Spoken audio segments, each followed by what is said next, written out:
can start by just reviewing the request for application, the timeline. So we've already done the RFA, the letter of intent, and the last day of question submittals were already complete. They were set for early October. And then again, today is the bidders conference on the 18th. So I would like to just make sure everybody understands the deadline is November 15th, 5 o'clock. We'll be going into how that will be done in just a few moments, but I'll be repeating that several times because I want to make sure nobody misses it.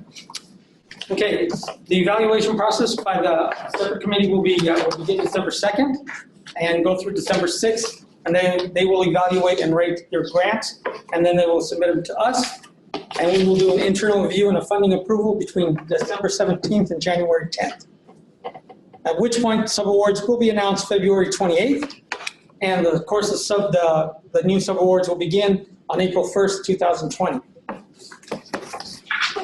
Okay, I'd like to go through a couple of corrections on the RFP. So on page 8, the actual number for the ADAP coordination is $145,000, and it's the general eligibility and retention and care. That's $2.5 million. So I noticed that. And then another correction under terms and conditions and exceptions. Number 20 in travel, we don't require a mandatory meeting conference call before travel funds can be used. What page is that on? That is, I can't remember which page, but it's number 20 under terms, conditions, and exceptions. Page 22. Page 21. Will you repeat the term? Yes. For page 22, the terms, conditions, and exceptions, number 20, we do not require a mandatory meeting conference call before travel funds can be used. And also the first correction, page 8, it's $145,000 in the ADAP coordination and $2.5 million for general eligibility, retention, and care. Also, the final correction is instructions for budget template. The equipment category is incorrect. The state now requires all computer equipment to go in this category for the new template. But before you, of course, computers need to be approved by Karen and Tori before they're purchased, but they will be now considered equipment and will be tracked. Okay. Quick discussion on the goals for this program. There are 5 goals for HIV, for our Ryan White program. We will identify people who were previously unaware of their HIV status and leading them to medical care. We will engage people living with AIDS who are no longer in medical care. We will support people living with AIDS in maintaining ongoing HIV medical care and treatment. And we provide resources, by the way, I'm on page 4. We provide the resources to address social determinants and reduce HIV-related health disparities. The 5th goal for us is to support people with HIV at each stage of the treatment cascade, from diagnosis to viral load suppression. Tony, they would like for you to slow down a little bit, please. Oh, okay, thank you. Page 5. Funds for each service category will be provided for the period of April 20th to March 31st, 2022. This is a 2-year grant. The budget submitted for this RFA will be for the first year of funding. The second year of funding will be provided based upon availability of funds, successful monitoring results, and/or acceptable sub-award performance. So you will get 1 year of funding. That's what this, because some people have asked, is this for the full grant period? No, this funding that we're talking about is for the first year, and then the second year of funding will come after that. And that will be negotiated by you. So let's, when we look at the dollar amounts for early intervention, EIS, as you can, well, you're going to be very tiny, so I'll have to cover them kind of quickly. So are you on page 7 to me? Page 6 and 7. We'll be starting to talk about the different services that we're providing and the amounts of dollars that are now being provided for those services. So page 6 gives us the dollar amounts. So we will start with page 6 is Tony, 750. Yes. over here. I think that perhaps the confusion is that you're calling these pages. These are slides. Oh, I'm sorry. These are pages. Slide. Slide number 6. There we go. Yeah. Everybody, that's right. You guys got slides. Well, everybody have slides? They didn't need your stuff yet? No? Okay, slide 6. Yes? No? Okay. Okay, slide 6. Thank you. Slide 6, core medical services. EIS services, that we have available $750,000 for general EIS, and we have available $200,000 for ADAP Flex, that's the Rapid Restart Program. We'll be discussing that in just a moment. For health insurance, premium and cost sharing assistance, this is for 1-year funding, is $650,000. For ADAP, HIPRX, $2 million. For outpatient ambulatory health services, we have available $150,000. For medical case management and treatment adherence, we have available $500,000. And for MIA only, we have available $82,000. Mental health services, this will be in Northern Nevada only. We have available $35,000. So we'll begin with the EIS discussion, and if there's any questions on EIS, please insert them now. So early intervention services. The service category will provide the following: support to identify individuals at points of entry for access to HIV services. EIS includes counseling of individuals with respect to HIV testing, including tests to confirm the presence of the disease, tests to diagnose the extent of immune deficiency, tests to provide information on appropriate therapeutic measures, referrals to appropriate services based on HIV status, linkage to care and education and health literacy training for clients to help them navigate the HIV care system, other clinical and diagnostic services regarding HIV/AIDS, periodic medical evaluations, or individuals with HIV/AIDS, and providing therapeutic measures services shall be provided at specific points of entry. So the general funds under this is those services that provide general linkages, health education, and assistance to individuals that allow them the ability to navigate through the HIV system of care. The ADAP Flex, the Rapid Start, will only be funded for those agencies who are currently funded with ADAP Flex. No other new funding will be actually made available to them because it's still in the testing phase. So do we have any questions in regards to the EIS program? Are you going more in depth into the EIS, or can I ask a question? No, you can ask questions, please. So, Hunter Family Clinic. Could you speak up a little so they can hear you on that? He asked that on page 8, under core services, early intervention services, lists testing to confirm the presence of disease as one of the services. However, on page 13, under funding restrictions, number 3, it states Ryan White funding will not be awarded for HIV testing and counseling to provide HIV/AIDS prevention, education, or risk reduction services. He asked, A, if we wanted to apply under EIS, could we use Ryan White funds to conduct screening tests for HIV? Okay, I've answered these questions. On page 8, okay. For the first part of that, we need, I'd like you to refer you to the Nevada state standards, the national standards, and 1602 for EIS. Largely because there's 4 parts to EIS. All 4 parts need to be in your narrative. It's just the first part, the testing part must be done.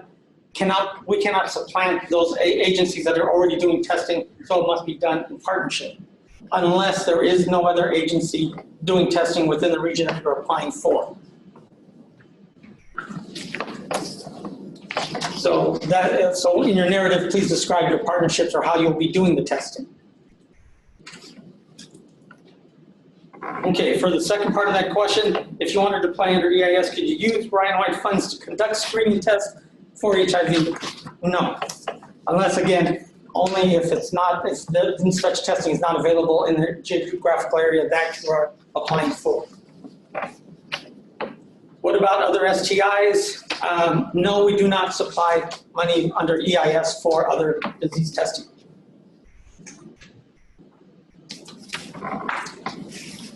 And do you have another question? Yeah, what about paying for medical provider services to conduct physical exams in patients presenting for testing?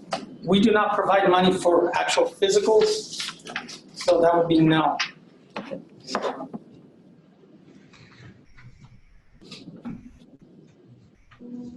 Okay, and then it says, if we wanted to apply for EIS and NMCM and mental health services, am I correct in that we should in that we would need a proposal for EIS and the second proposal for MN and Implemented services, yes, you would. Yeah. Each one of these categories stands on its own. Each one of these categories will require a narrative of its own. Question, to clarify on that one. Yes. For EIS, you have it split into 2 points, general and ADAP flex. If we're applying for both, do we need to provide, can I do 2 separate ones so that we get the narrative for both? Or do I- You can actually, yes, well, technically, no. What you're doing is in your narrative, you just say that you'll be applying for this, describe that services there, and then you'll also be applying for ADAP flex. Okay, but I've got 2 distinctly different programs and I only get 5 pages. I have to describe them both in 5 pages? Yes. And what about the budget? I have 2 completely different divisions providing Provide them in the services. budget as well, So as long as we can track where the money is going. So hold on, because I thought I heard you say 1 narrative, 2 budgets. No, One narrative, 1 budget. Okay. No, Tony, Yes, please step in. that's not correct. She would need to do a narrative for EIS because it's coming out of 2 separate pots of funding. So it will be 2 narratives and 2 budgets. Thank One will you. be for your regular EIS and then the other one will be for your ADAP flex. Is that something about the health district? Yeah, it Yes. is. Yes. The- So it will be 2. Okay, thank you. It's much easier to describe if I can separate them out, yes. So this particular one, non-medical case management doesn't work the same way. Okay, any other questions for EIS? Okay, health insurance premium and cost sharing assistance, HIPCS, a lot of questions tonight. Provision of financial assistance for eligible individuals living with HIV to maintain a continuity of health. Okay, Hold on 1 second. Did you guys have any questions about, that's right, forget about NARS, sorry. Yeah, sorry, I forgot. questions about her? I just wanted to make sure that he was asking. No, you're right. You gotta call me out. You gotta keep me on track, Thomas. Come on. We have a question for you. Tony, I just want to make sure, so you said, I hope I'm understanding this right. If the county is doing testing, then a CBO cannot apply for that, or is that just? No. You can still apply. It's just that in the narrative you're applying for, you have to describe how you're partnering with the county to do the testing. Okay, all right. Thank you. Okay, so HIPCS. Any more questions? We'll go on? Good. Okay, you're gonna have to help me on this one, Thomas. HIPCS, Health Insurance Premium Cost Sharing Assistance. It is for the provision of financial assistance for eligible individuals living with HIV to maintain a continuity of health insurance or to receive medical benefits under a health insurance program. This includes premium payments, co-payments, and deductibles, an annual cost-benefit analysis that includes an illustration of the cost-effectiveness comparison of using Ryan White funds for health insurance, continuation versus direct payment of medical services. Documentation of low-income status, the client must be available. Insurance programs must cover comprehensive primary care services and full range medication. The funding for this is just for 1 year. Is there any questions in regards to HIPCS? That Thomas could probably help me better than I can. I have several questions. Okay, Thomas, we're up. All right, so for HIPCS, I wanted to see if dental premiums were going to be included. No. So No. dental premiums would not be included in HIPCS, as we just completed that RFP for a dental provider for the state. Okay. What about dental copays? There will be no dental copays as part of the RFP. And vision copays? Vision, there will be no copays or, vision copays would be a part of it, but it has to be HIV related.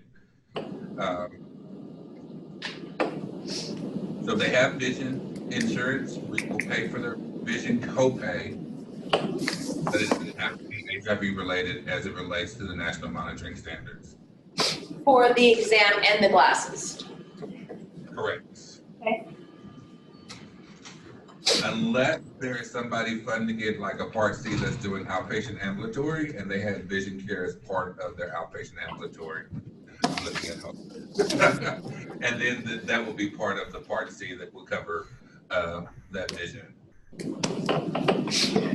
We are not allowed to pay for vision insurance premiums unless it is bundled. So if it's part of like their employer insurance where they have like health, vision, and dental, we can cover that under HIPRX, which is health insurance premiums to provide medication under ADAP, but we cannot pay for standalone vision plans. Okay. As far as the dental, being that you subcontracted out, is there anything that another agency would need to track or do for dental in this subcategory? No. Okay.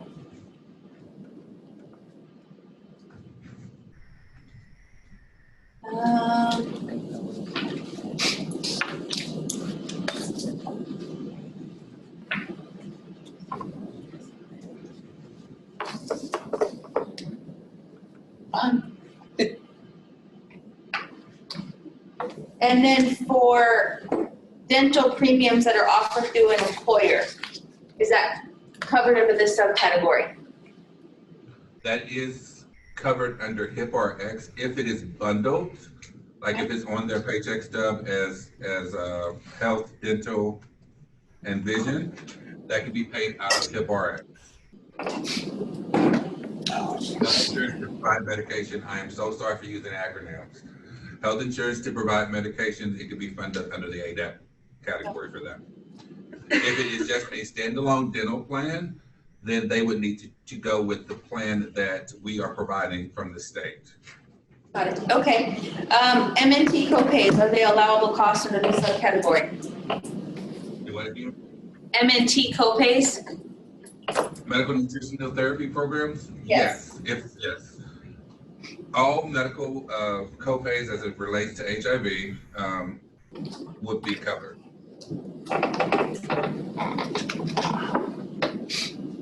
Okay. Okay.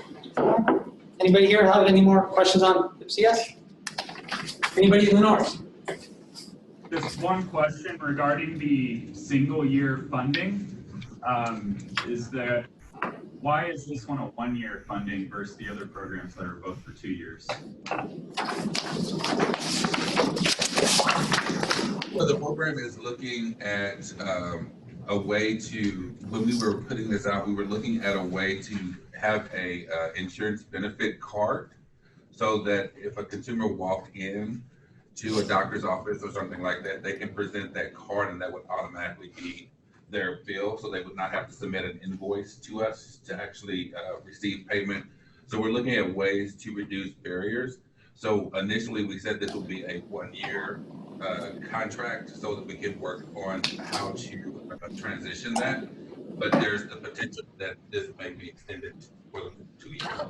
So right now, it's 1 year, but it's still under the 2 year RFA, but we're saying 1 year of guaranteed funding. Gotcha. So it may or may not. Well, I shouldn't say guaranteed. Let me retract that. 1 year of available funding. Thank you, Tom. No funding is guaranteed for the second year. Thank you for catching me on that one, Karen.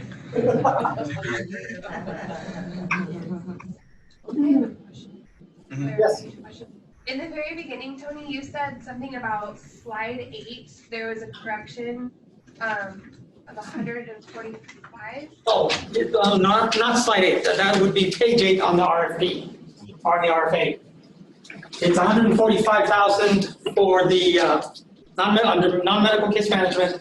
It's actually 145,000 for ADAP coordination, and it's 2.5 million for general eligibility, retention, and care. That would be slide 2.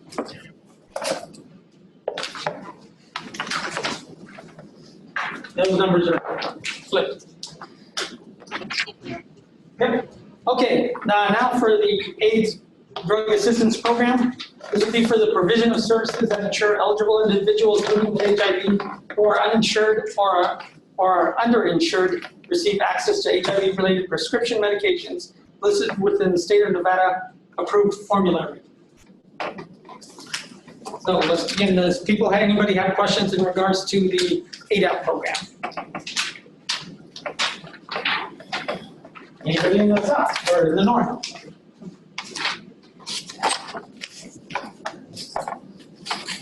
Questions? Okay.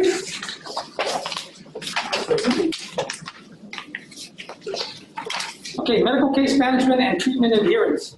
Medical case management is the division of a range of client-centered activities focused on improving health outcomes in support of HIV care continuum. Activities may be prescribed by an interdisciplinary team that includes other specialty care providers. Medical case management includes all types of case management encounters.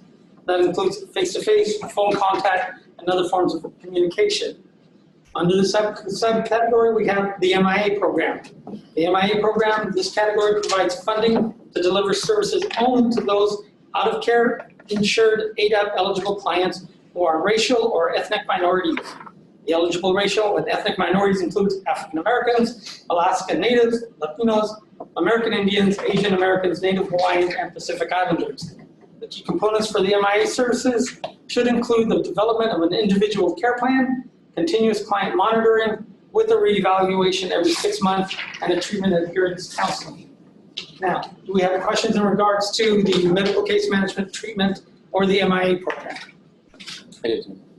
So for the MAI program, that's going to continue for the next 2 years, and how many agencies? Is it a single agency only, or will it be multiple agencies? Okay, Thomas, the question is, the MIA program will continue for the next 2 years. How many agencies will be funded under it? So we are opening this up for competitive bid this year. And what we are doing with the MAI is that we are looking at, because we're putting a lot of our consumers on health insurance for the first time. So we're going to be looking at those consumers who are not utilizing their insurance benefits, and then we're going to refer them to a medical case manager. And that medical case manager is then going to work with their treatment adherence to ensure that they are adherent to their medications and that they are really looking at how to utilize their health insurance product. So the project that you and Accept have been working on for the past year and a half has led us up to this point. But we are going to put this out for competitive. Our goal is that one medical case manager be in the south and one medical case manager be in the north. And then we would transfer. We're hoping that they would not have a huge caseload, but any of those consumers that we have identified that are not utilizing their medications or via their insurance products will be referred to that MAI.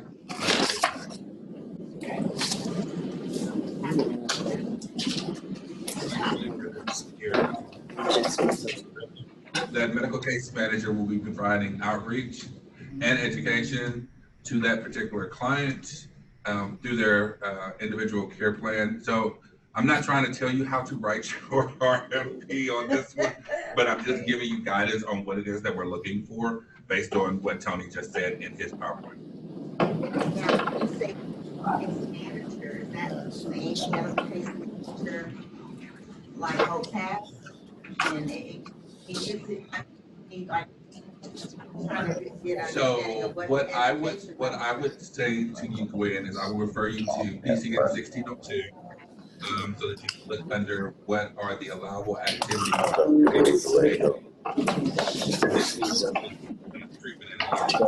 Yeah, you can.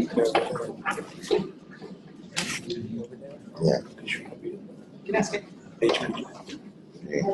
For the medical case management category, if there is potential for program income that we need to be tracking, this might be more for you. Are we to submit 2 separate budgets?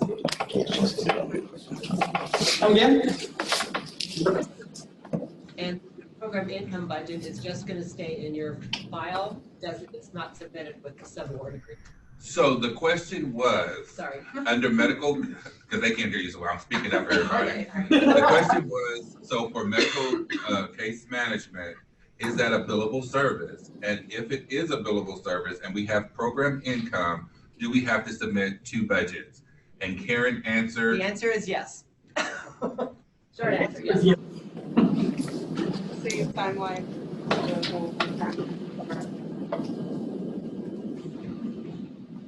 It can be submitted, yeah, we'll say yes. That's just easier that way. We'll say yes. So what was it? Did y'all hear a question down there? No. When the budget is submitted for the RFA, is that what you're talking about? The income budget, yes. Okay. At the same time, we'll say yes. Just make it easier that way. And then that's the same template. Go ahead and use the same template. Like I said before, she asked if it was the same template. Go ahead and use that because, again, it's just staying within your folder. I'm not submitting it with the subaward paperwork to our business office, but it's just easier to just use the same template. Okay. That's fine. And then will there be specific items on how you would like the program income to be budgeted or projected? She's gonna go. This correct. Okay, got it. Yes, I since this is fairly new for me anyway, I am gonna have to look and see how I want it listed out, but you can definitely start by using that same template. So you're saying that this is part of the RFA or after the contract has been approved?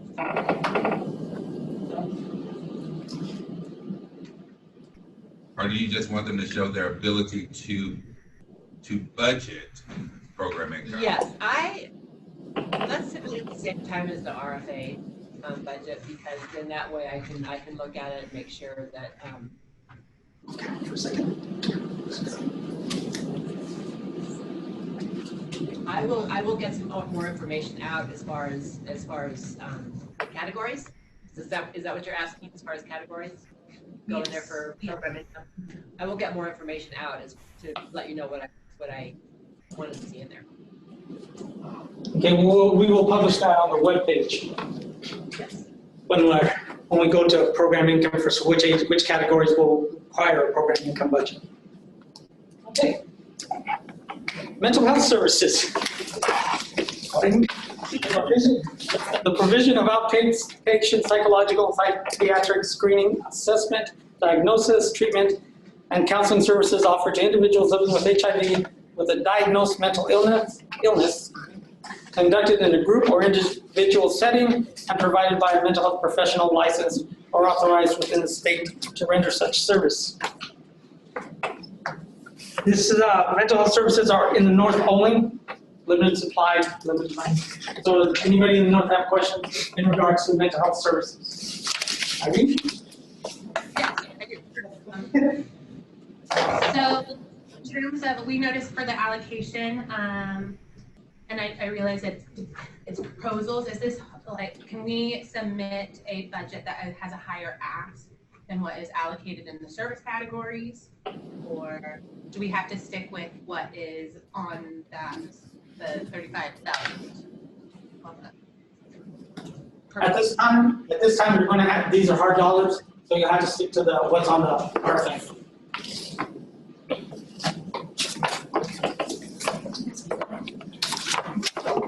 Outpatient ambulatory health service. Oh, anybody else have any questions for mental health services?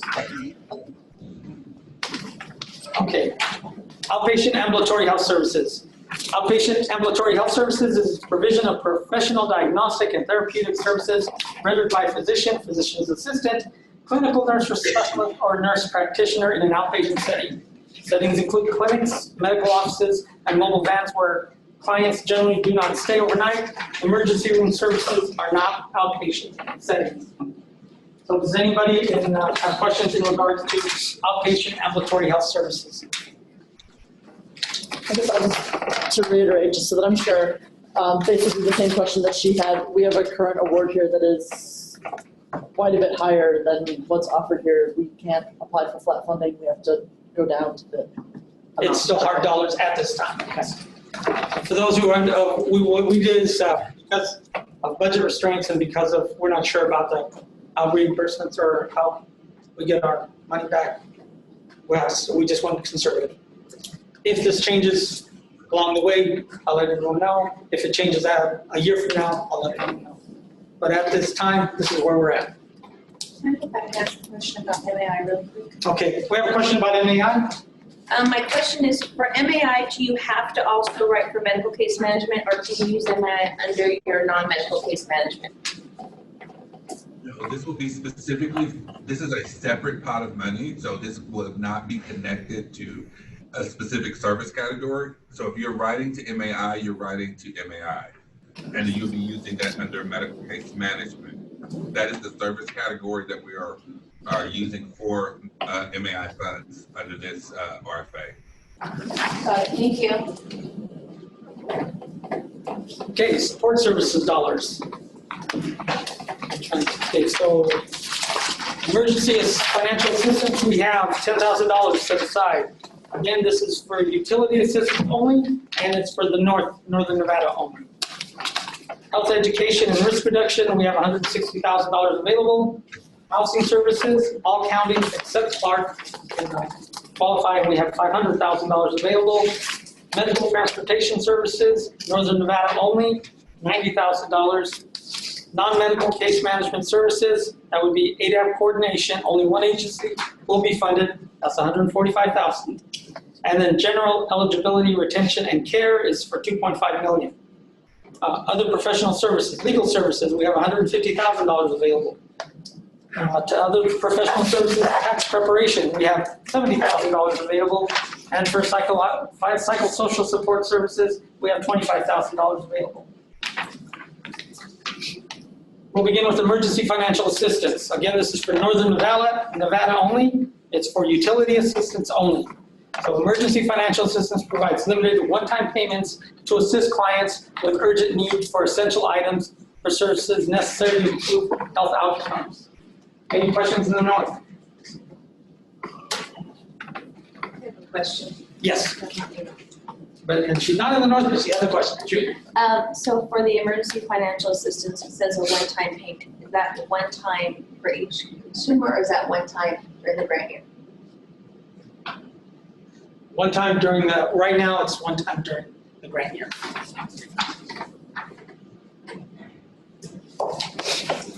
Normally these, for when it comes to utilities, they can also plan to hop onto the program.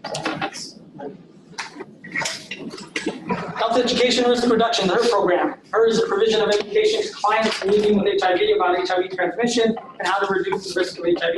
It includes sharing information about medical and psychosocial support services and counseling with clients to improve their health status. It's available for all, so if anybody have any questions on the HER program? I do, Tony. Yes. Do you have a list of approved evidence-based curricula that you guys are looking to have implemented, or is this we tell you what we want to do and give you the? No, you tell us what you want to, and you run it through us, and then we'll approve which ones are Perfect. we'll be using. Thank you. Does the chronic disease self-management program fall into the? Samantha was no that right off the back. I don't. I will have to answer that. I'll get back to you on that. Okay, thank you. Okay, thank you. Any other questions in the north in regards to the HER program? Thomas, you look confused. No, I didn't hear her question. Oh, did you repeat your question? I asked if the chronic disease self-management program fell into the HER category. I will have to get back to her. I believe it does, but I will have to get back to her on that to get the definitions. Or a definitive answer. But yeah, I do believe it does. Okay, housing services. But this is again only for the northern area. Funding under this category is to provide transitional, short-term, or emergency housing assistance to enable a client or family to gain or maintain outpatient ambulatory health services and treatment, including temporary assistance to prevent homelessness and to gain or maintain access to medical care. Housing-related referral services include assessment, search, placement, and advocacy, and the fees associated with them. Eligible housing can include both housing that does not provide direct medical or support services and housing that provides some type of medical or support services, such as residential mental health services, foster care, or assisted living residential services. Does anybody in the north have any questions in regards to housing services? Yeah, I'm kidding. No? Okay. Medical transportation services. Again, this category is funded only in Northern Nevada. Medical transportation is a provision of non-emergency transportation services provided directly or through voucher to a client so that he or she may access or be retained in core medical and support services, including services needed to maintain the client in HIV medical care. Records must be maintained that track both services provided and the purpose of the service. Clients shall not receive direct payments for transportation services. Northern, anybody in the north have questions in regards to transportation services? Okay. Now the questions. Non-medical case management. Non-medical case management services is a provision of a range of client-centered activities focused on helping an eligible individual obtain needed services through referrals, internal and external, including activities that help link the individual with medical, social, and support providers or other programs and services that can provide needed services to address identified needs.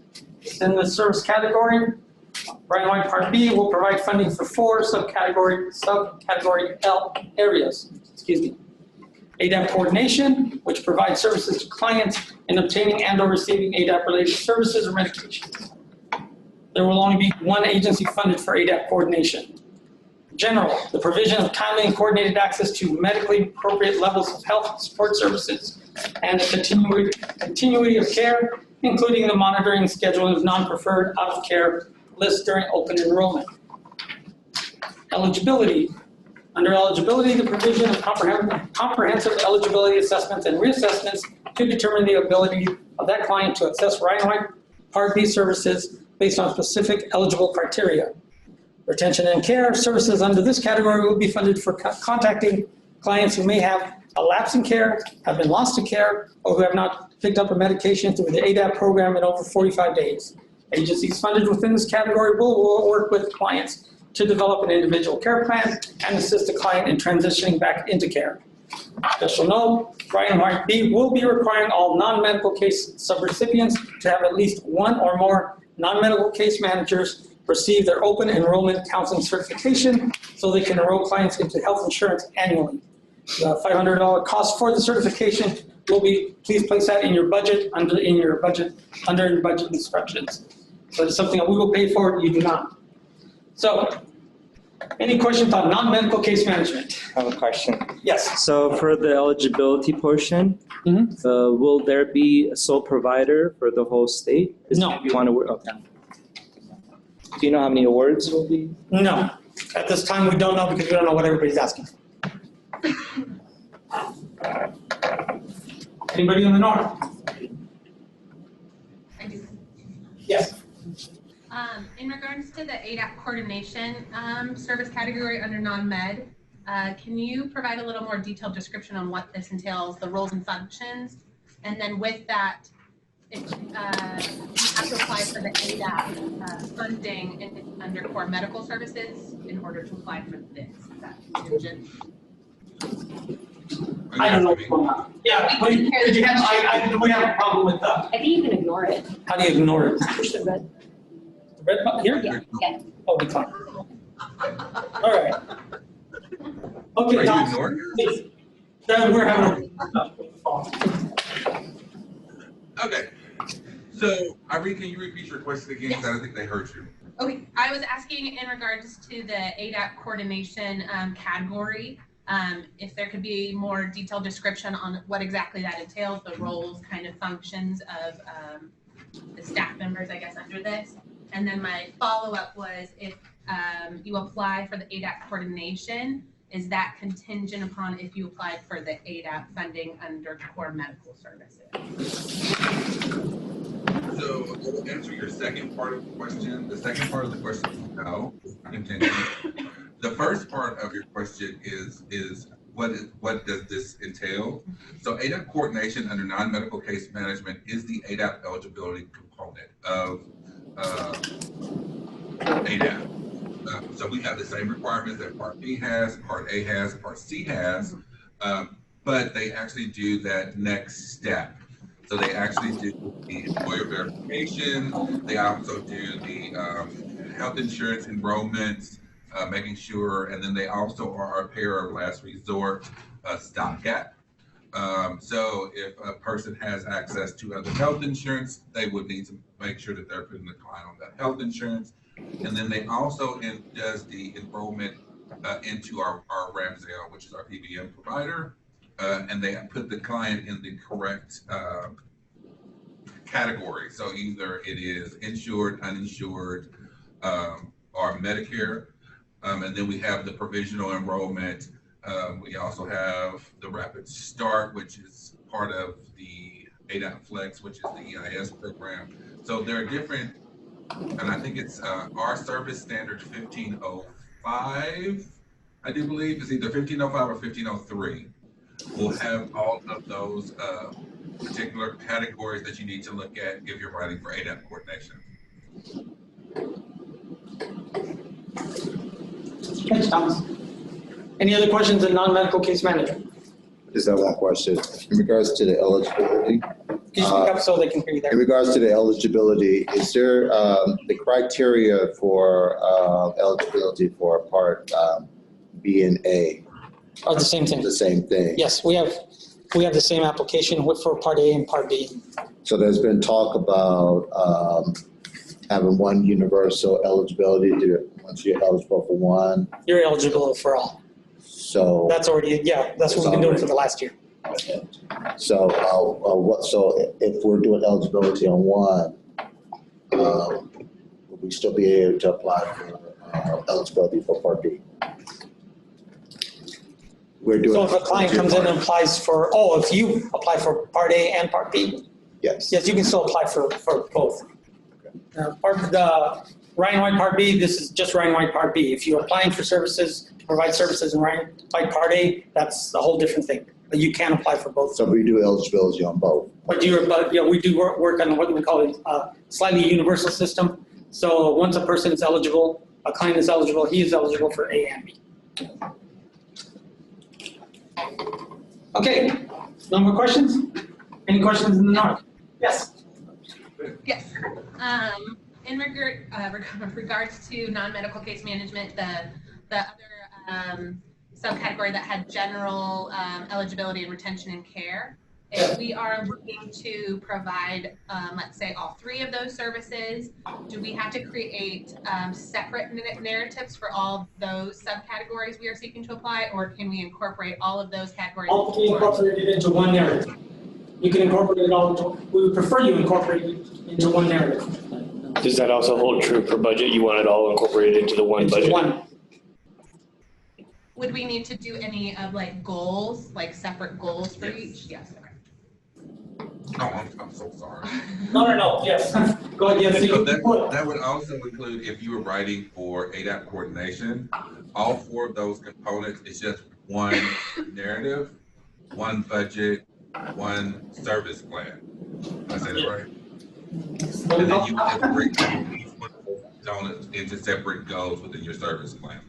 Yeah. Thank you, Thomas. Welcome.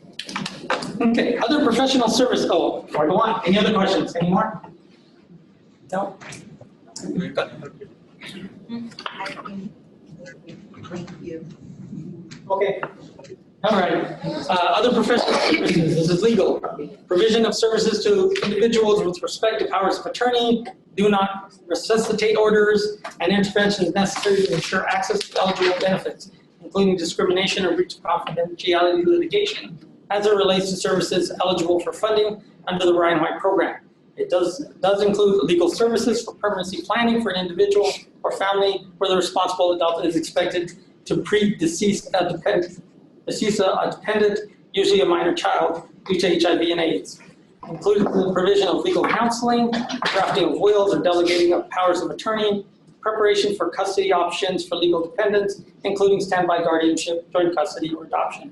It does not include legal services for criminal defense or for class action suits unrelated to access to services eligible for funding under the Ryan White program.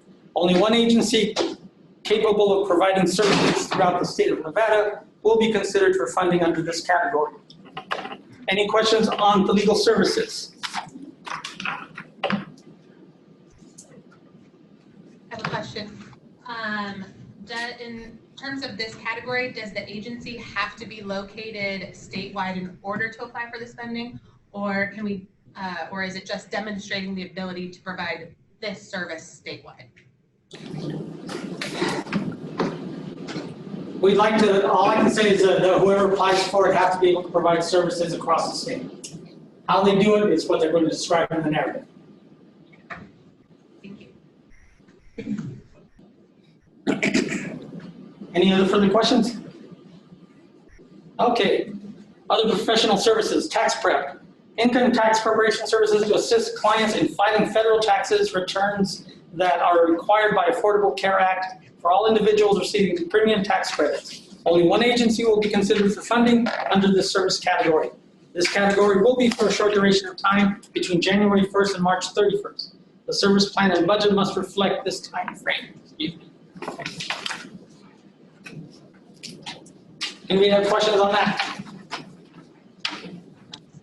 Nope. Psychosocial support services.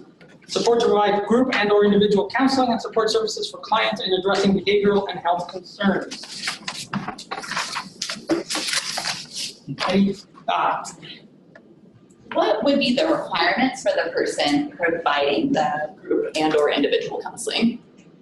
It would, you'd have to show me at least certifications that these individuals are capable of providing those services. Okay, just asking because it sounds kind of like mental health services, but not. And there's no in here like the requirements like mental health services. So I guess my concern would be if you look in the Nevada standards, you can see the difference between the two. Right. So first, I can tell you just refer to the standards. Okay, eligible applicants. There are, the following are eligible applicants for this government organizations, which include state, local, city, or township governments and their agencies, special district governments, local health districts, and native tribal governments. Educational organizations, including independent school districts, public and state institutions of higher education, private institutions of higher education, medical clinics, federally qualified health centers, health facilities operated by or pursuant to contract with Indian Health Services, rural health clinics, hospitals, and other medical facilities. Others, private nonprofit entities, religiously affiliated organizations. Services and service recipients must be located within the state of Nevada. So, any private nonprofit agency or religiously affiliated organization applying under the RFA must have been certified by the federal IRS service as a 501c3 organization prior to applying. A copy of the IRS 501c3 determination letter or IRS certificate of nonprofit status must be included in the attachments of this application. Question about that. Yes. Obviously, I haven't gotten into the portal to see how it's set up, but we are not a 501c3. It's But you are under required government attachment. agency. So, but my question is, do you want me to write something that says we are not a 501c3 and attach it as a 501c3 attachment? Do you ask for all the attachments to go in separately, or is it a bundled? It'll be bundled. It'll be bundled in the portal. Okay. Which, by the way, was not open yet. I'm sure you have something that says that you are a Southern Nevada Health District certified practicing in the state of Nevada. I know who you are. Too new to know, so Too new to know. I will figure out what we submit. In that case, let me know what I'll look into it and see what I'll do directly, and then I'll let you. Submittal instructions. Okay, the portal. Too bad I don't have them. Sorry that it didn't go up because we have a portal picture of what the portal will be looking like. Right now, the portal shall be prepared and submitted in original Word format presented in this guide, and should be presented in the same order as on the checklist. A quick change to that is you can also submit it in PDF, Word, Excel. We'll be covering that in a moment, so it's not just Word only. Applicants shall submit their entire application package electronically to the Office of HIV on or before the proposal submission deadline. An emailed reply will verify your submission has been received. You won't receive that till after the 15th. Applicants must submit their proposal through a portal link found on the website no sooner than November 1st, no later than November 15th. The portal will actually be operational November 1st. It'll be on the website and will be easily accessible. Sorry, I have all the questions in this section. Not a problem. Did I just hear you say that even if we submitted it, for example, on the 12th, we wouldn't hear until after it The closed? 15th, after it closes. So I'll have no way to know. There's no receipt of anything until it's too late to do anything. Well, I'll explain that in just a moment, and you'll see why. Okay, once the portal's open, you will go on site on the portal and register. That's your name, your phone number, your contact information, and the agency that you represent. You will then create a passcode. I will not have access to that passcode, only you will. So I have no way of knowing who's who up front. It will have both a save and a submit button. So you can save your material along the way. You will only use that submit button once. Once it's submitted, that's it. Because I will not receive that material till after the 5 o'clock on the 15th. So if you've forgotten something, there's nothing I can do about it. But I just want to make sure you understand. If I may, adding to her question, does it at least say, oh, thanks for your submission or something? That I will, if you guys would like, I can more than happy. Once you start in there and once it's submitted, I can send back an email. That's when I'll send you the email that you have your submission done. But you can't, but just one submission. Hit that button once, that's it. Slide 24, but what page is it in? 19, thank you. So Tony, to answer their question, we will work on getting a submit receipt so that they will have a guaranteed way of saying that they submitted that application. Okay, the portal will accept the documents in the following formats: Word doc, Word docx, PDF, and XLS. That's because the budget is in XLS. The portal will close at 5 p.m. on November 15th. No submissions will be accepted after that time.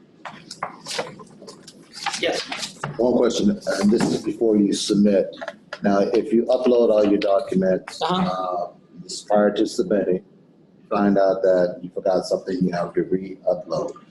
Would it allow you to delete what you uploaded? Yes. To re-upload? Yes, you can replace the stuff that easily replace or fix the stuff. That's why I say do not hit that submit button until you're absolutely sure that it's ready to go. Because once it's gone, that's it. And if we have any technical difficulty with the portal, Please let me know and we'll get you the proper assistance.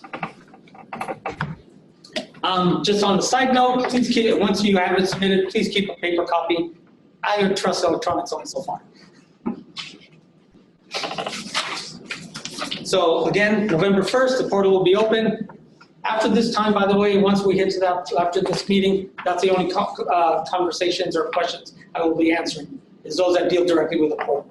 I will no longer be dealing with questions on the RFA. Review process. We'll start the review process. Applications shall be evaluated and scored based on a two-step review process. The first step, technical review of applications. All applicants will be subject to initial technical review for completeness and adherence to RFA specifications and requirements. The technical review will be conducted to determine whether the application is eligible for evaluation or immediately rejected based on the following. Application was received by the stated deadline. Did you miss the deadline? The proper authorized individual signed the application. Ensure that, please, the application is complete, including all requirements. Applications that fail the initial review will receive no further consideration. Questions? I have a question for the Yes. previous thing that you talked about. I believe I had sent an email asking if you could extend the last day to submit questions for after today, because there may be questions that come up today. Like, No, this is it.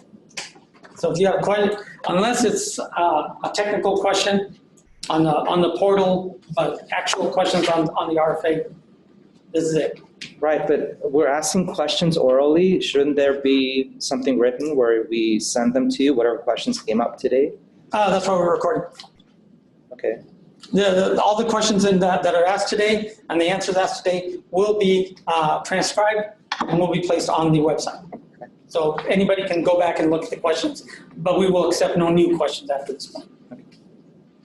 One other question. Now, what is preferred web browser should we use? What preferred web browser? As far as I know, they're Excel or the. Because a lot of times on these portals and stuff, we have issues with it. Well, if you can access the current website, our current Nevada and HIV Nevada website, that's where it'll be. That's where you'll find the portal. Okay. So you should be able to access it. It'll be right there. So it's going to be placed right there. Tony? Yes. I will have, that's a very good question. I will have Dosha check with DP Video on Monday, and then we will post that as a Q&A on the questions that you're going to be posting. So we'll get you an answer. Okay, for the first step of the review process, it'll be our staff who will review it to make sure that the application is complete. And then we'll pass it on to the review committee. So that's step 2, review panel, and funding recommendations.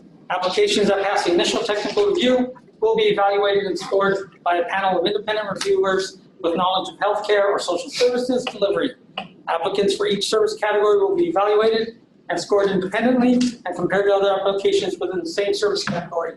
The Office of HIV will make funding recommendations based on the review panel's scoring and evaluation.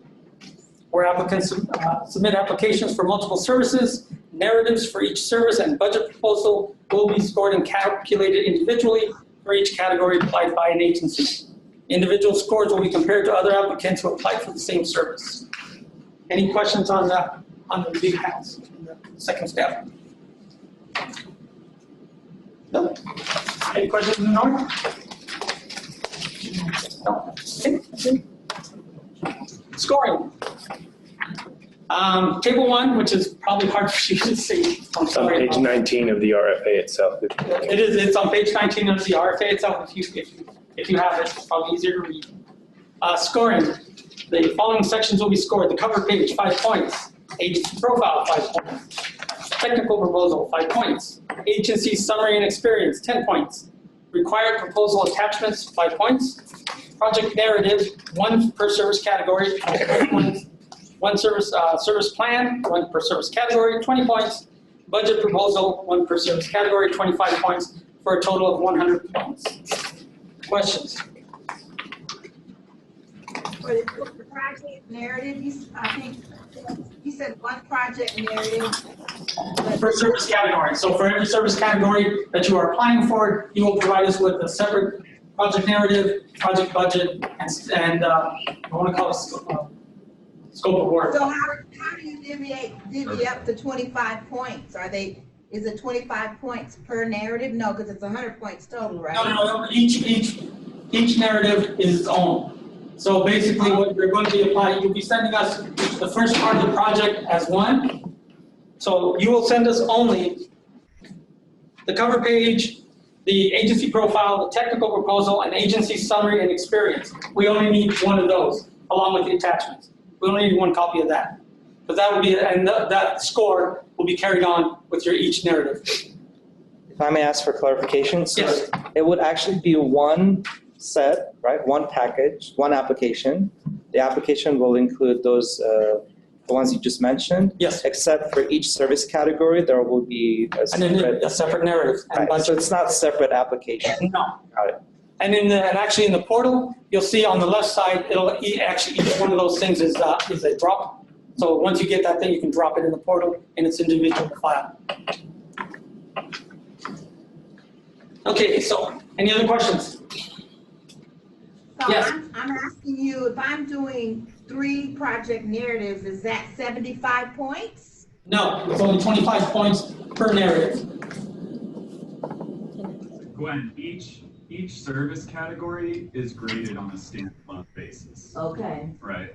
And so for most of these items, you would get the same score for each service category. So for example, the required proposal attachments, which is something I'm gonna ask a question about in a moment, says 5 points. Right. So assuming that you provide the required attachments, if you're applying for 3 service categories, you would get that 5 points for all 3 For all categories. three, okay. So But you only gotta provide them once. once, okay. The only things that really change that Tony is trying to outline is for that narrative. Right. That narrative is graded separately for each service category. So if you apply for 3 categories, you might get 10 points on one of your narratives, 20 points on another one, 25 points on another one. Okay. And that'll go for the cumulative score for each individual service category. Thank you. Never exceed 100 points. It's 100 points per service category. Per service category. Right, per service category. Correct. Gotcha, thank you. Welcome. Okay. So Tony, my question was, why is there a scoring criteria for required attachments if that's basically a pass-fail designation? Because if you don't have them, your application doesn't advance. If you do have them, it does. So why is there a scoring system attributed to this? We're not gonna throw it out because you missed an attachment, but that score could be, that 1 point could be the difference between you getting funding and not getting. Fair enough.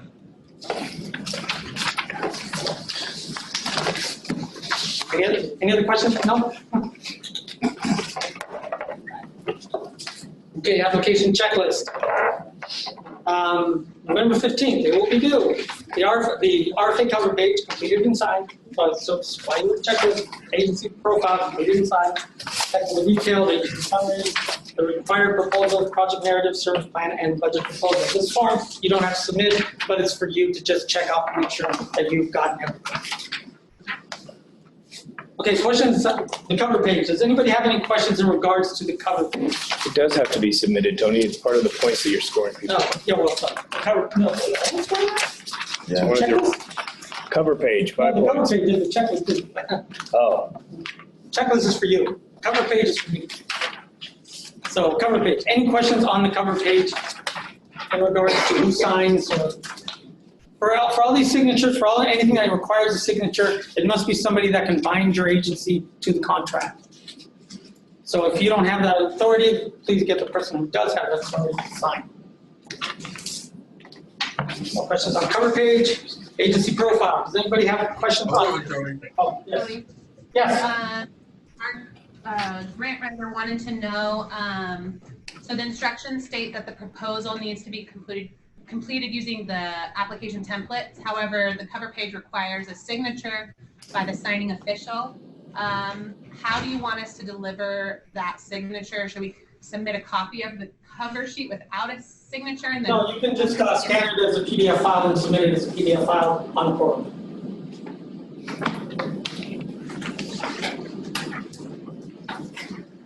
Of course, if it doesn't match when we get a contract, that's something else.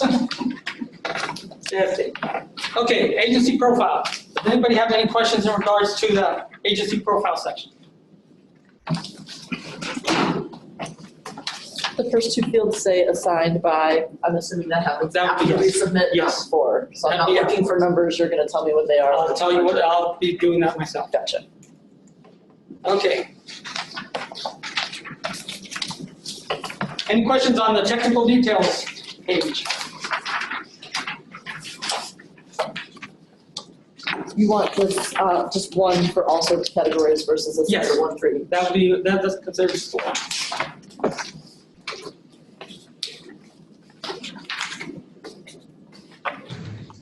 Agency summary and experience. Do we have any questions in regards to the agency summary and experience?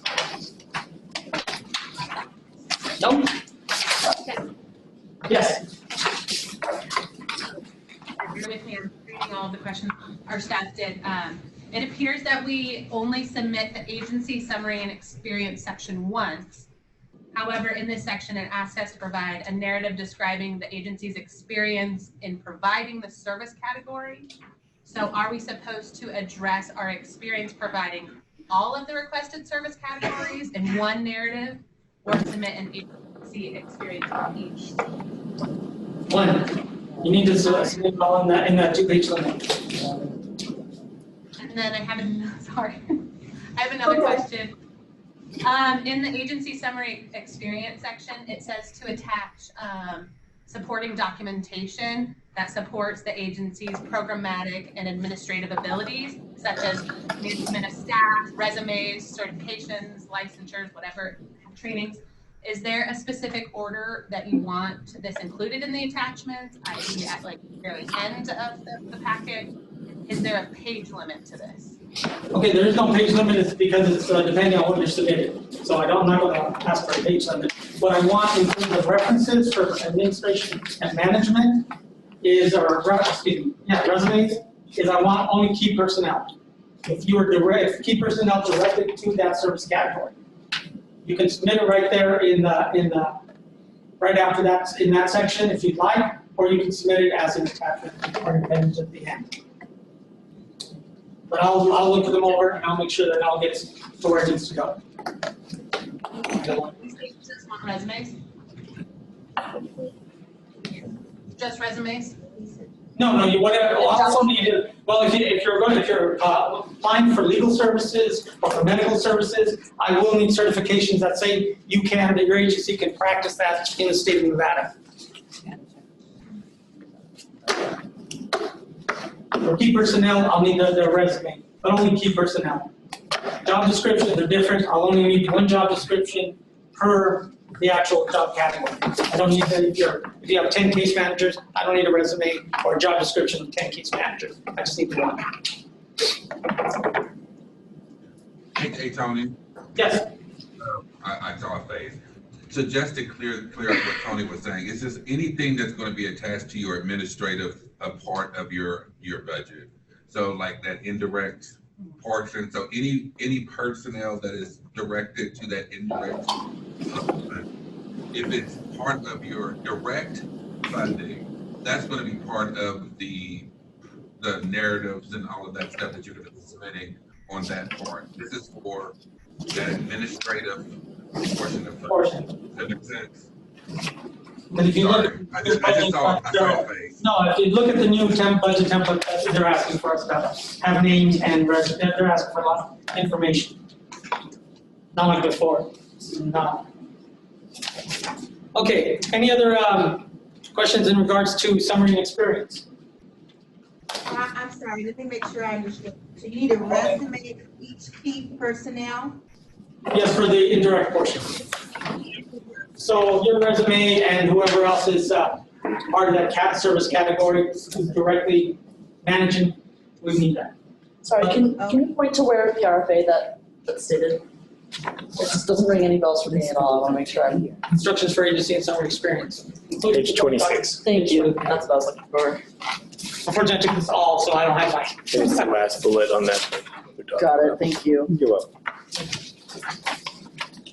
I think the way to think about this, Tony, is that this section is for overall agency experience. This isn't about your program staff and what they can do. This is about why the overall agency should be receiving this money. So anything that proves what great experience or expertise your agency has and why you should be doing it above program level would go in this. Otherwise, it's going to be attached to the program narratives. Yep. Who would describe it? Thank you. That was me, I'm sorry. John. Oh, that was John. Sub-recipient project narrative instructions. Does anybody have questions for the project narrative in the project narrative section? No? Okay, then let me do it. I'd like to make sure that you write to the Nevada Service Standards, the 1602 and the national standards, review them, make sure the programs that you are writing to somehow match those standards. So that's what we'll be evaluating on. That's what we're judging you on. Does anybody don't have any questions for the narrative?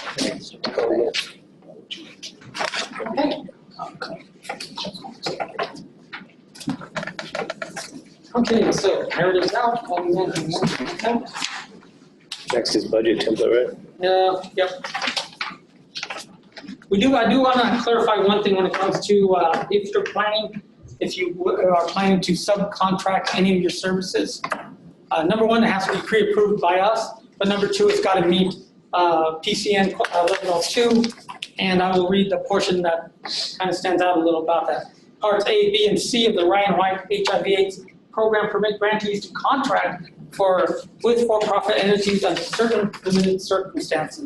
Specifically, Parts A, B, and C funds may be used to provide direct financial assistance through contracts with private for-profit entities if such entities are the only available provider of quality HIV care in the area. This program policy provides formal clarification of this legislative language. So describing only available provider means that there are no nonprofit organizations able to or willing to provide a particular quality HIV care. So if there's the only way you could subcontract any of the services you're providing to a profit-based agency is if there's no other nonprofit in the area willing to provide those services. The simple fact that you're here says differently. Okay, service plan. Service plan instructions. Does anybody have questions in regards to the service plan?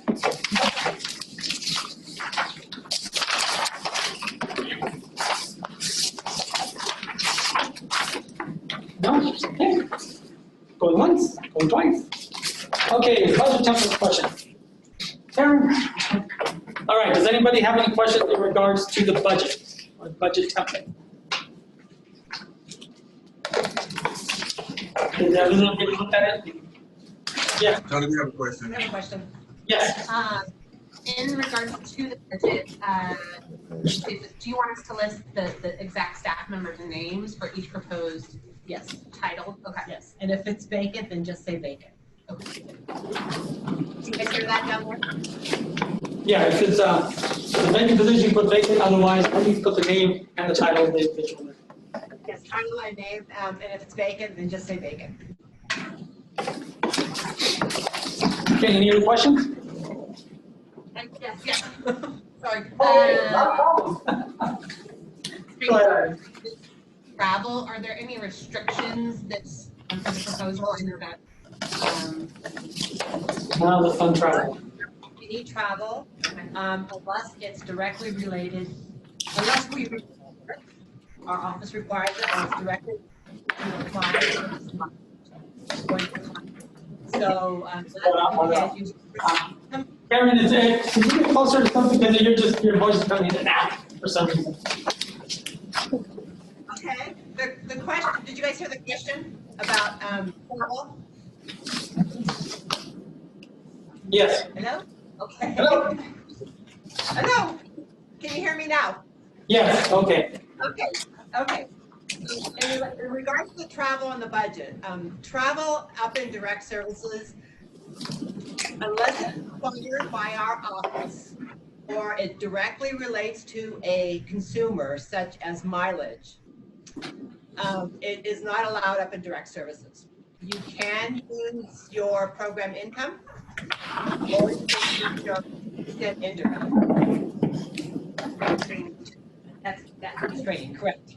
Any conferences, any training, anything like that, yep.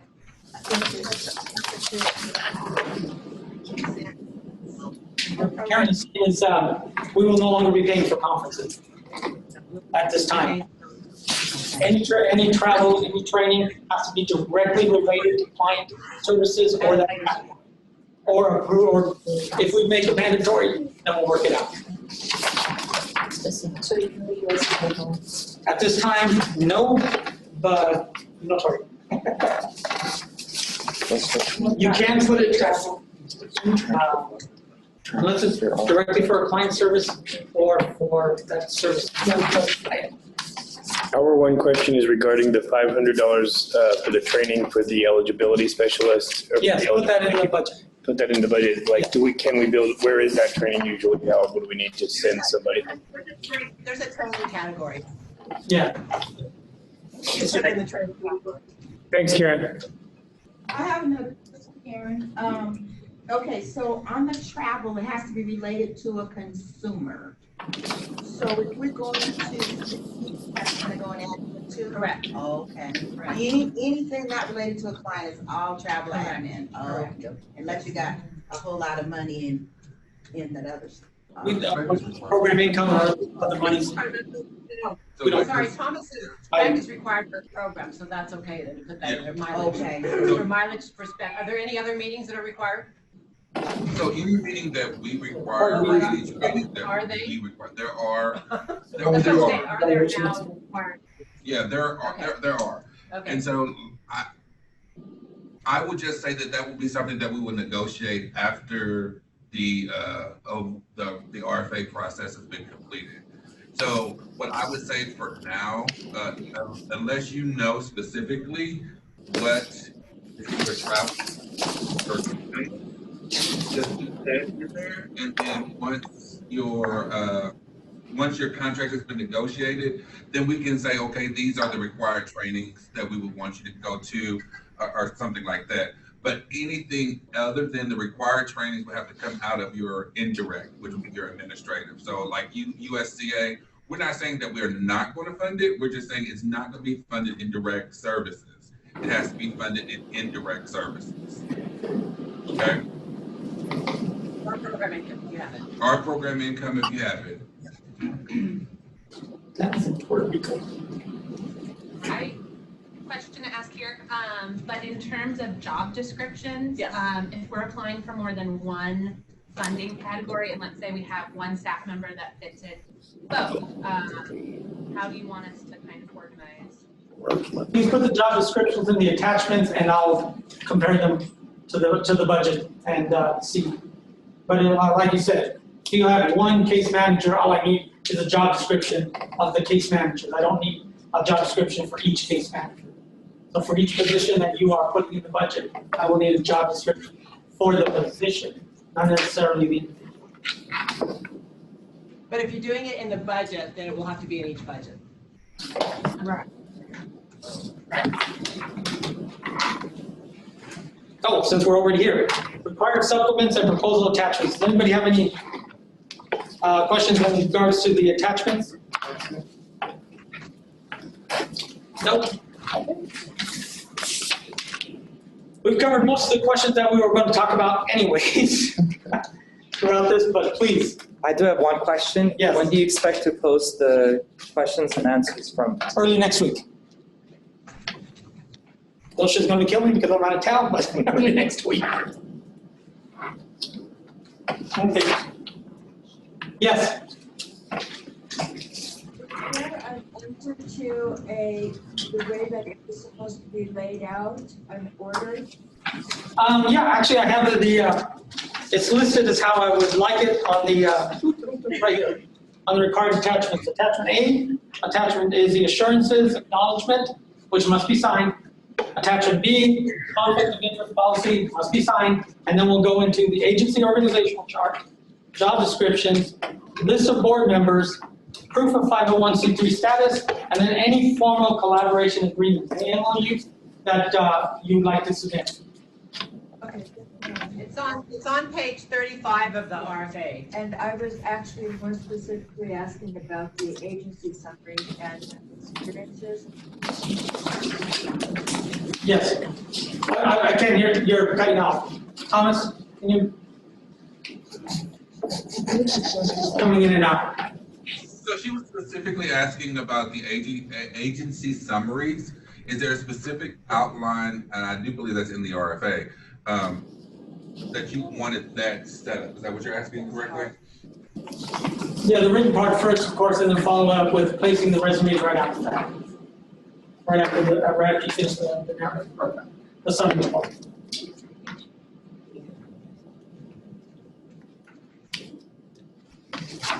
Okay. Some of we can go through some of the questions that were submitted, but they were pretty much already asked. So we'll make this quick. Will you consider changing questions? No. The heading on, okay. Heading on page 26 indicates instructions for agency summary and experience, but the heading on page 27 is sub-recipient project narrative instructions, and page 28, sub-recipient service plan instructions. All these sections apply to the agency applicant. The terminology is not consistent just because all three are actually a different section of the RFA. So each one of those will be answered to. If we wanted to apply for EIS, non-medical case management, yeah, we already answered that. mental health services, we would need a proposal for EIS and a second proposal for non-medical case management, and third for mental health services. Yes, we require separate narrative budgets and service plans for each category. Tony? Yes. They need you to take a breath, and they need you to scoot closer to the microphone so they can actually hear. Breathe. I know, people tell me that all the time. Breathe. Okay, questions 4, 5, and 6 all deal with the same thing, and that's the portal, and we discussed that earlier. Where the portal will be, it'll be on November 1st, it'll be out. It'll actually be very interactive and very easy to use. Actually, looks really nice to figure out. Okay, question 7 on page 8, under core services, early intervention services, it lists testing to confirm presence of disease as one of the services.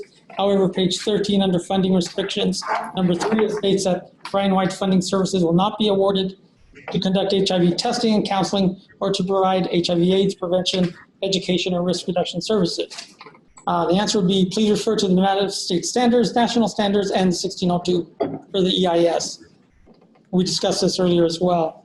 If we wanted to apply for EIS, could we use Ryan-wide funds to conduct screening tests for HIV?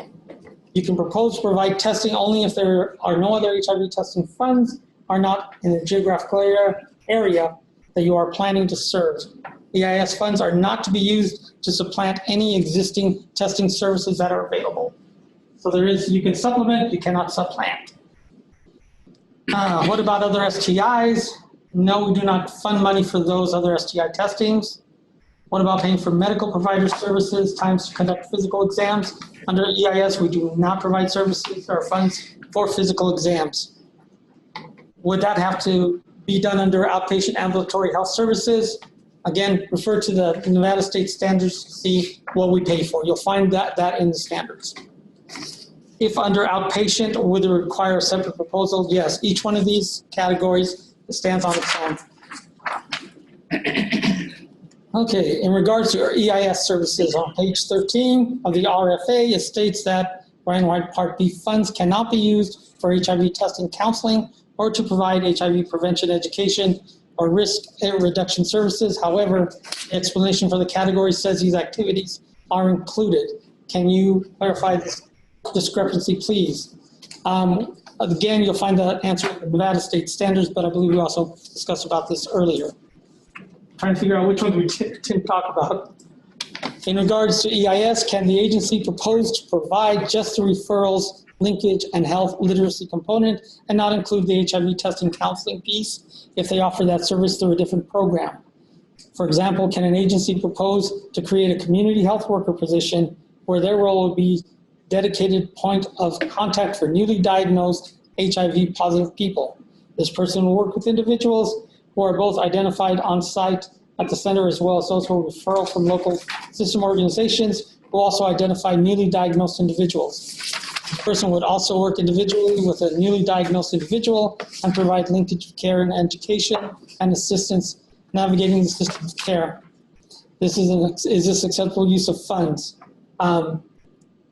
No, you must provide all 4 services that are indicated in the EIS. As for the rest of it, that's a description that would go in the narrative, so I won't comment on it.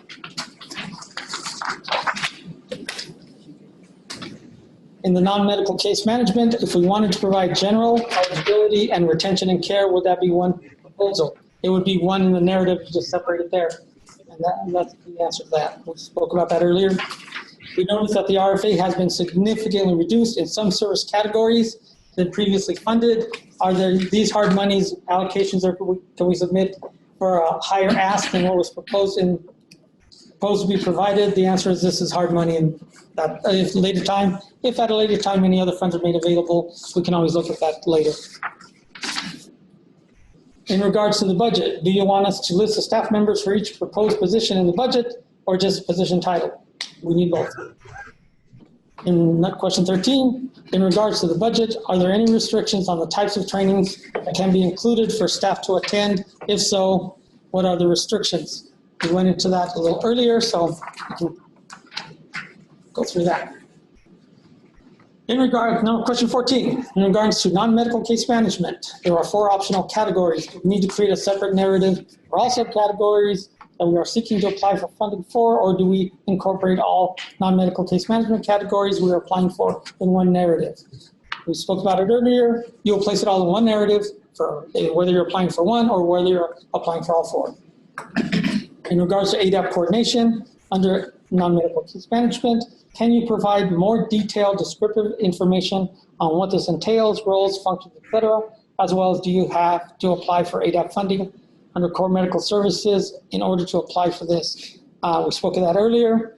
You do not have to, these are separate. You can apply for core medical funding and coordination separate budget, and Thomas spoke about that earlier as well.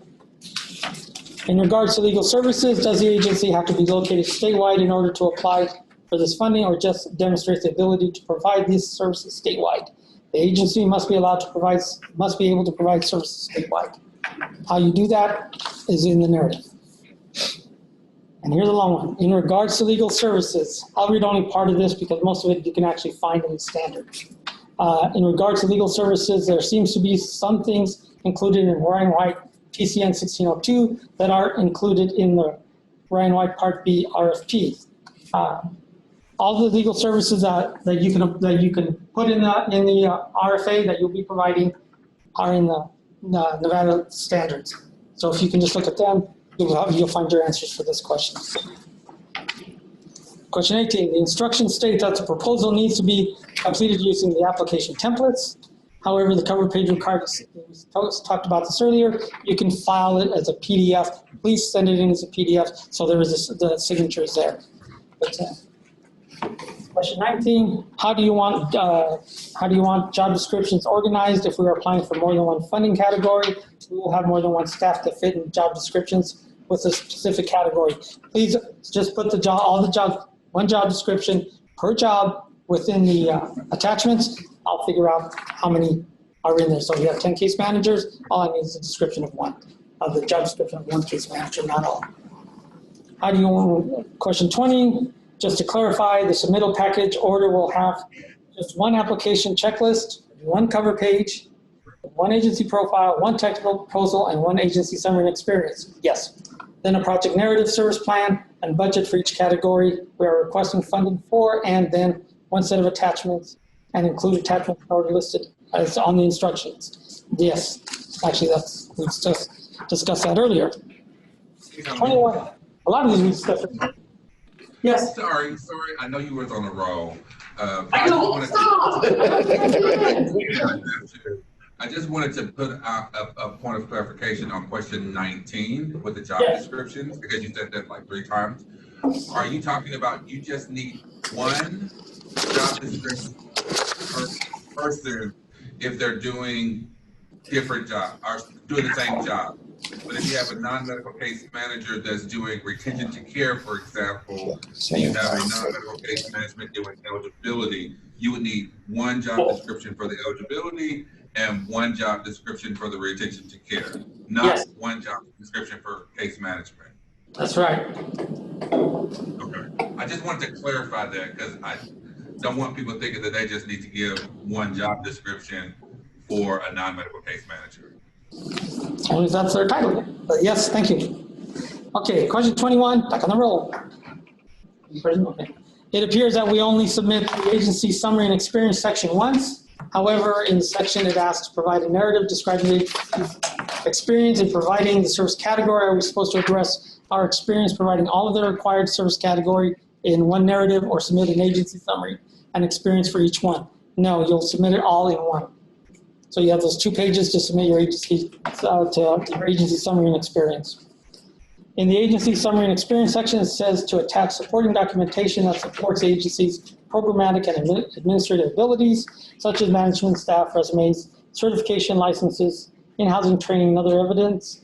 That is specific order. Do you want this included in the attachments?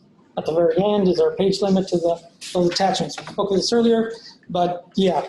I need just key players in administration. I need their resumes, and I need any certifications or anything that says you're legally able to provide certain services, the services you're applying for in the state of Nevada.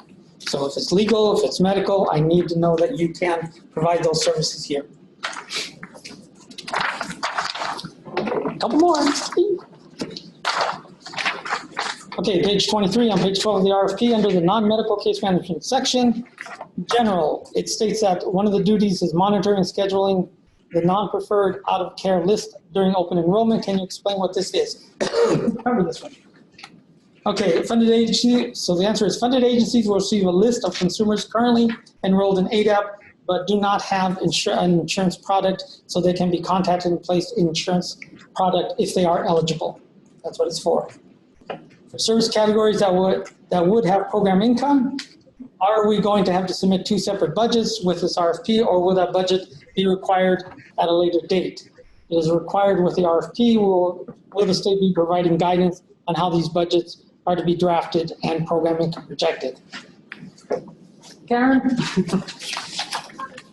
Yes, I will be, we'll go ahead and put that on the website. Okay, thank you. Question 25, can you clarify what the ADAP category specifically does, the role and the duties of the agency to receive this funding? If an agency currently receives ADAP reimbursement and or distributes ADAP medication, do they need to apply for this funding? Thomas spoke about that earlier, but yes, you still need to, this is a standalone project, so if you're providing medication now, that's fine, but if you're applying for these dollars, apply for these dollars. Okay, question 26 is, it was broken down, yes? Oh, okay. Question 26 is broken down to the following. Would the agency be paying for dental premiums? No. Well, we spoke about this earlier. It'll be on the transcript. I'm not going to go through this. And that, ladies and gentlemen, unless you have any further questions, is my presentation for the day. Are there any other questions? Any other comments? Question. Indirect cost budget. Have we gotten any further clarification regarding the level of detail that needs to go with that budget as level of backup documentation support we would be required to have? For example, for an agency like ours, we have at any given time probably 40 different grants that we're running. Part of our indirect, of course, is our executive administration, right?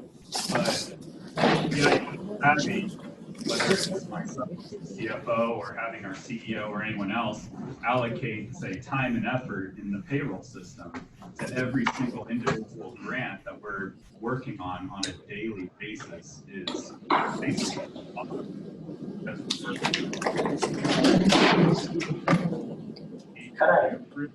kind of struggling with how we will put forth a reasonable and accurate budget, as well as actually provide effective supporting documentation for those indirect costs.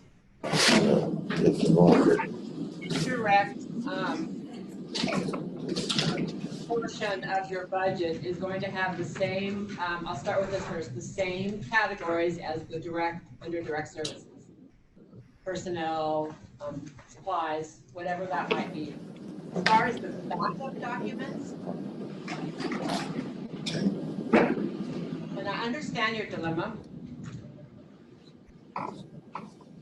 because I know we have done time and effort before, and certain staff members had 17 different funding streams that they had to track.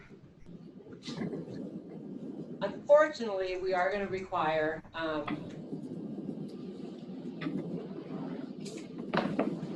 time and effort, not necessarily number of hours, but a percentage that's worked on the Ryan White program. But what that looks like right now, I don't know. We just require the indirect portion of the budget to have the same categories under as the direct portion. If I don't have to produce a time card, coming up with a reasonable allocation of time isn't that great of a challenge, because that's from a nonprofit perspective, right? Generally speaking, it's the percentage of expenditures as a whole on a month-to-month basis. Sure. Right? So sure. if Ryan White's only 10% of my monthly expenditures, it's reasonable that administration probably spends about 10% of the time working on that. But from an actual time perspective, let's say we're funding for 5 different Ryan White service categories. Sure. You know, asking my CEO to make sure that she's allocating pro rata portion of her time to each of those 5 categories, plus of course all of the other grants that we work on, would literally be impossible. Right, at this point, it would just be a percentage, would be adequate, would be fine.